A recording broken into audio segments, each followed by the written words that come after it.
Hey guys, welcome back to my channel. So today I'm going to be doing my April wrap-up. April was a much better reading month than March was for me. I know I haven't really talked much about the stuff that I've been reading. January came and I was really unhappy with the way that my lighting looked and my videos were looking, so I took a bit of a break. And then unfortunately I managed to read like 11 things in January, so if you want to know all of the books that I read in January and February, be sure you follow me on my Goodreads, because I just decided that I needed to kind of move on with those months and just start in April. So the first book I actually listened to on audiobook, and that is The Grim Sleeper. Now, The Grim Sleeper was a serial killer in Southern California, and he was not caught for a very long time.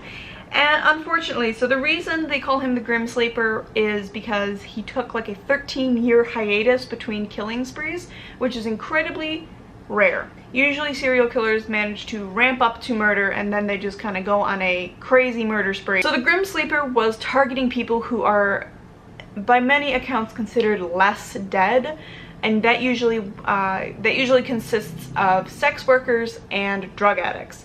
Now, this is obviously a very problematic and bad way to look at people being murdered, but regardless, it is the way that a lot of law enforcement officers have looked at these people for a long time, which is a lot of the reason why some of these bigger serial killers are able to do it for so long. It's because the people who they are killing, the cops don't really think that there is a person to miss them. What I really liked about this book was that the author, Christine Pelisek, is the investigative journalist who put together a story on the Grim Sleeper after he took this hiatus and was there when they finally caught him. She does a really good job of highlighting the victims and not the killer. So obviously you want to know about the killer, you want to know why he did it, you want to know what he did because you're weird and you want to know those details.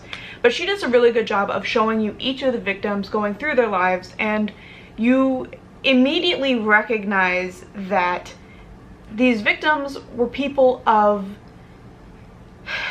bad situations. Sometimes they weren't even really in bad situations, but they made a bad choice, or they were kind of pushed into certain avenues, or they just didn't have a chance, and you do feel like this is not okay. This isn't something that we should have just been letting happen. But regardless, I would really recommend this book. It is quite well written. I really enjoyed the audiobook. The second book that I read was My Mother, a Serial Killer by Hazel Barron, I believe. Now this is not a great book. It is about an Australian serial killer who she kind of did it because she thought she could get money from these people. She was eventually turned in by her daughter, and her daughter wrote this very long manuscript basically, and then this lady came in and kind of retweaked it and made it something different.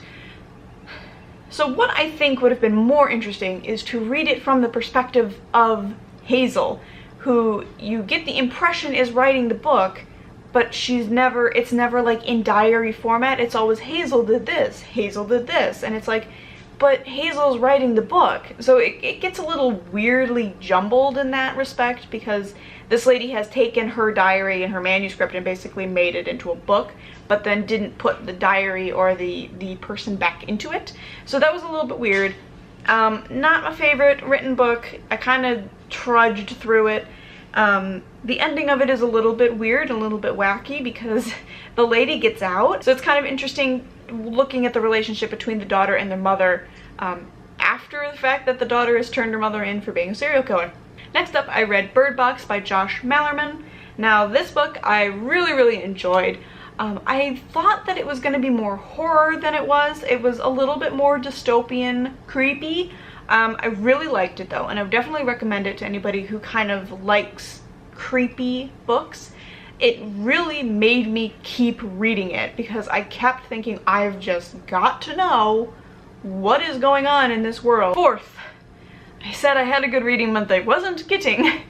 Fourth, I listened to The Girl with the Pearl Earring by Tracy Chevalier. Now this was a very short book. I expected it to be much longer, And apparently I have some sort of weird fascination with Vermeer, because The Girl with the Pearl Earring is one of Vermeer's most famous paintings, and I have recently, I know I've talked about it, but before I read when I was a kid Chasing Vermeer, which is also about some of Vermeer's paintings.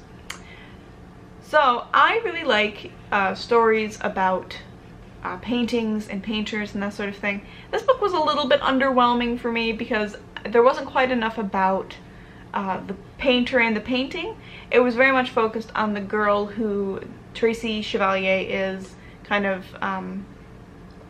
deciding that she's going to tell the story of this girl who was being the model for this painting.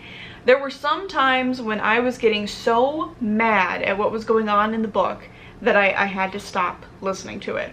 And it's just the fact of the time that this girl was growing up, but it would make me so angry. I have wanted to try Tracy Chevalier for a while. I'm definitely going to read some of her other books. I've heard that there are a couple that I think I'm going to really like about, there was one about a couple of fossil hunter women, and so I think I'm going to try that one next. Alright, so the last 3 books that I read in April. The first book is another one that I listened to on audiobook, and it is I Let You Go by Claire McIntosh, which is I think the first book, maybe the second book that she ever wrote. Claire McIntosh, as I have talked about in my haul, is a former police officer from Britain, and I think that really helps with writing police procedurals. I really enjoyed this book. I don't want to talk anything about it. It is about a young boy who is killed and kind of the search for the person who killed him. But it also deals with a lot of other topics. I can tell you for sure that I did not see the big reveal, but I did know kind of the secondary little reveal. I'd kind of figured that out, but it was still incredibly interesting. I had to start looking up what other people said about it because I thought I'd missed something, but it is really good. I would definitely recommend it if you are interested in mystery crime kind of book. Second to last was Binti by Nnedi Okorafor. Now this is a short story novella kind of book. It was only about 100 pages long. This book centers on a young girl named Binti, who is the first from the Himba tribe or Himba group of people to go to this university, but this university is like in a space station. So she goes and is going to be studying it's like a mathematical way of thinking. It's really interesting.